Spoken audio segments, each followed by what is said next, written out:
Fala pessoal, beleza? Então hoje estamos começando a apostila 3, voltando para a parte de história geral para a Idade Média. Então antes de a gente começar a aula, só a gente retomar algumas coisas importantes sobre o que nós vimos de Idade Média na apostila 2. Lembre que nós estamos na chamada Baixa Idade Média, o período da crise do feudalismo, entre o século XI até o século XV.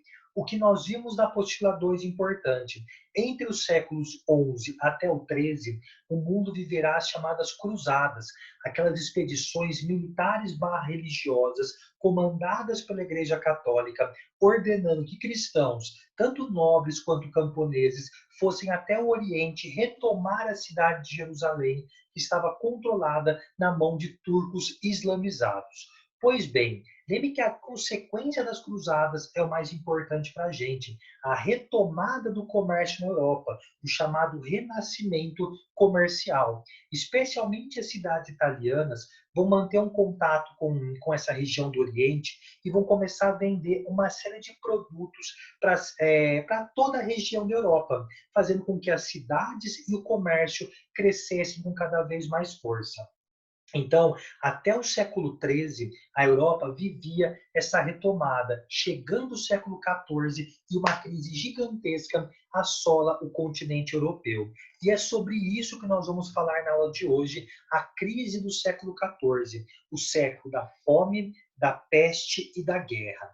Pois bem, um assunto que pode ser bem relevante para as provas de vestibular nos próximos tempos, que eu já comentei com vocês. Pois bem, o século XIV ele começa com a grande fome feudal. Nós vimos na apostila 2 a fome feudal causada pela explosão demográfica que a Europa teve e a falta de terras. Já a grande fome ela é ocasionada pela estiagem, por problemas climáticos que a Europa viveu. Não toda a Europa, mas algumas regiões desse continente começaram a desmatar. E olha que curioso, o desmatamento fez ocorrer uma falta de chuvas em aproximadamente 3 anos. E essa falta de chuvas, essa seca, essa estiagem, vai trazer uma sequência de péssimas colheitas para algumas regiões da Europa. Aí, só parar para pensar, galera. Faltando produtos agrícolas, vai faltar comida. E sempre que falta comida em alguma ou falta algum tipo de produto, o preço tende a crescer. E a Europa vai viver com a inflação. Essa inflação vai trazer fome e vai trazer desnutrição. É óbvio que vai trazer muitas mortes também, mas para a gente aqui, o importante é guardar que as pessoas ficam mais vulneráveis às doenças. E isso vai até contribuir para que a peste negra matasse tantas pessoas. Ou seja, o século XIV já começa com uma grande fome e uma crise de desnutrição em muitas regiões da Europa.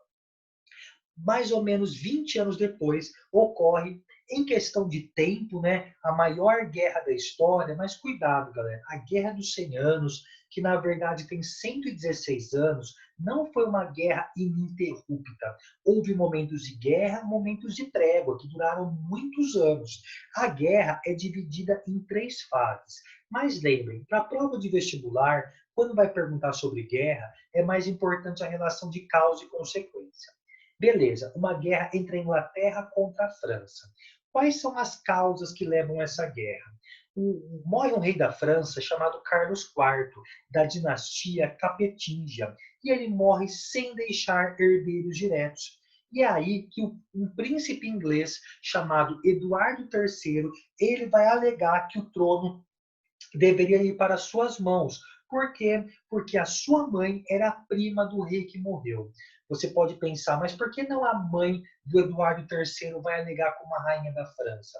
Porque, segundo a tradição monárquica francesa, você não tem linhagem feminina. Só pode ser rei da França quem for homem ao longo da sua história. Por isso que não vai ter a rainha inglesa comandar os franceses. Pois bem, uma assembleia de nobres é formada na França e eles acabam decidindo a indicação de um outro rei de uma outra família, a dinastia Valois, e o rei Filipe VI passa a governar a França. Então percebam que já há um atrito entre ingleses e franceses, porque o trono não foi dado para um príncipe inglês. Alguns anos depois, a França, ela vai tentar, ela vai não, ela vai conquistar alguns territórios ingleses que estavam situados no norte da França. E um desses territórios se chamava Flandres.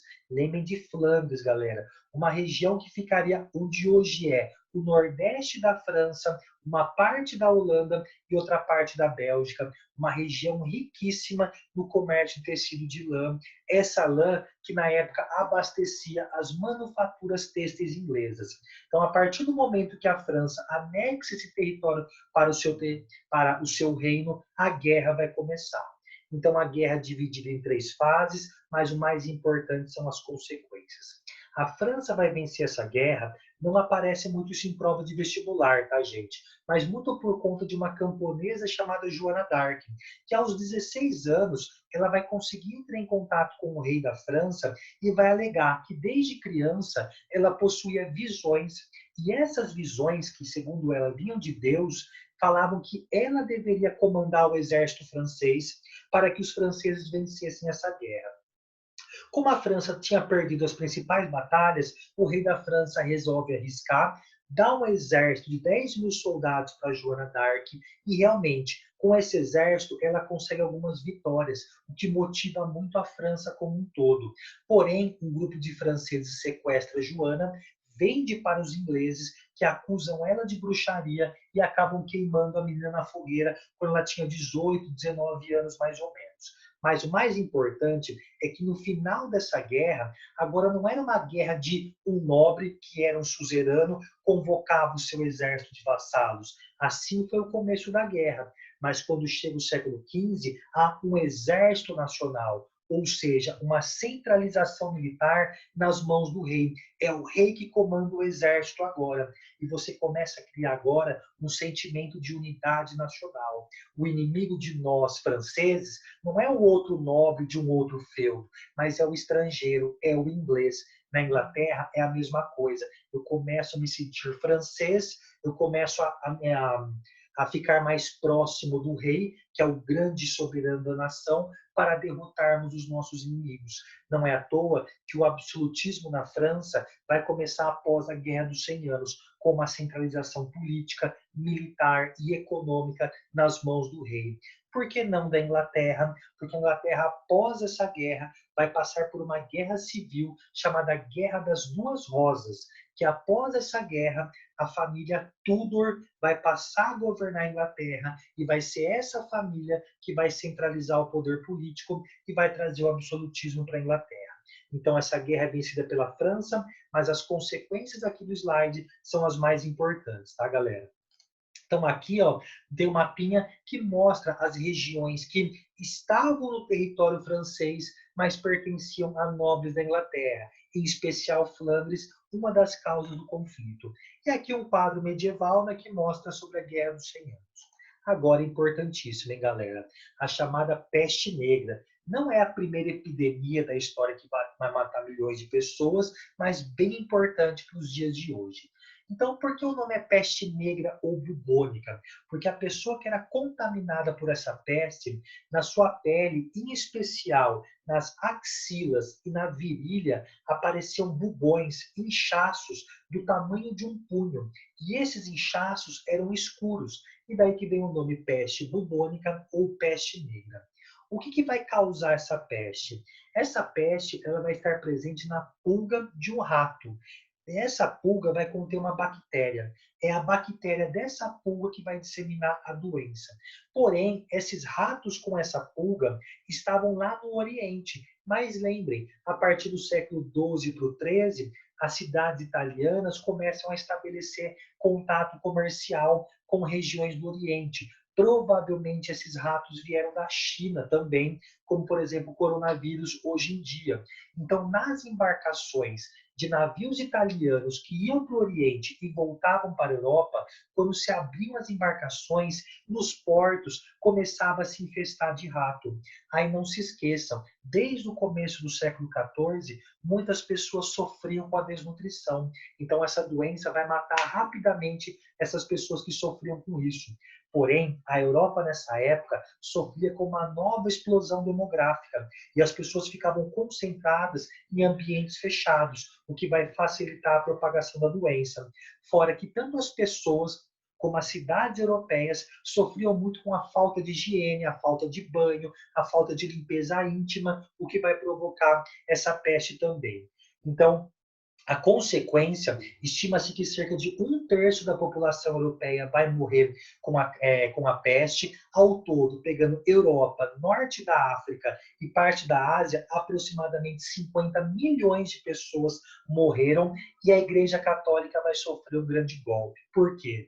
Lembre que na Idade Média, a Igreja Católica que tem o monopólio do conhecimento e as pessoas vão perguntar para os clérigos como a gente resolve essa crise. E como sempre, vão dizer que é obra de Deus, castigo de Deus para os homens. E vão começar a obrigar as pessoas a frequentarem mais missas e rezar. Isso mesmo, ir para um espaço fechado, como uma igreja, e pessoas aglomeradas.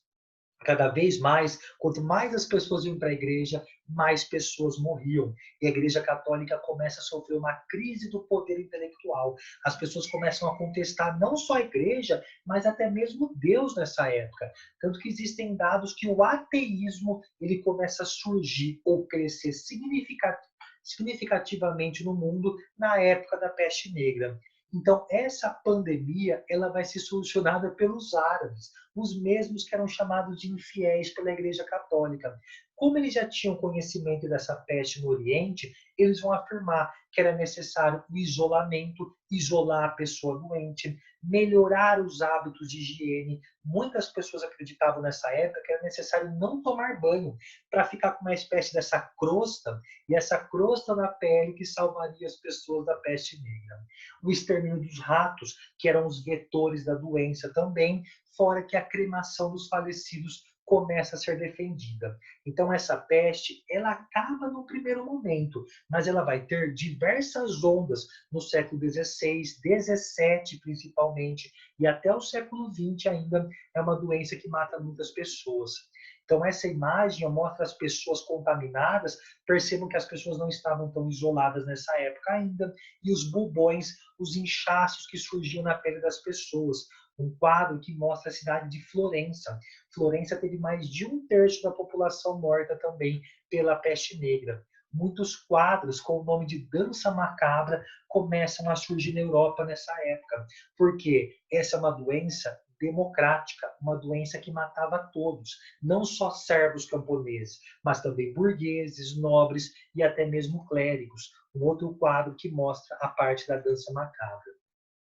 E essa imagem, gente, que muitas vezes circula como médico medieval, na verdade é um médico da era moderna. Esse tudo começou na França, eu esqueci o nome do médico agora, no século XVII, que ele vai usar essa roupa com luvas, a varinha para poder se distanciar dos doentes, e essa máscara em forma de bico, em que eles afirmavam que o bico, haviam dois furos aqui para a pessoa poder respirar, e eles colocavam ervas. Eles acreditavam que essas ervas evitavam que essa doença chegasse pelas vias respiratórias e, consequentemente, pelos pulmões. Então, percebam que isolamento, uso de máscara não é de hoje em dia. Isso vem desde séculos atrás. Porém, essa parafernália médica, na verdade, não resolvia tanto em relação à peste negra.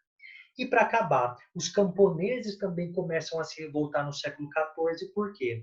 Como milhões e milhões de pessoas morreram através da peste negra, começa a faltar mão de obra dentro dos feudos, e os senhores feudais passam a explorar cada vez mais os camponeses, aumentando os tributos e aumentando o tempo de trabalho.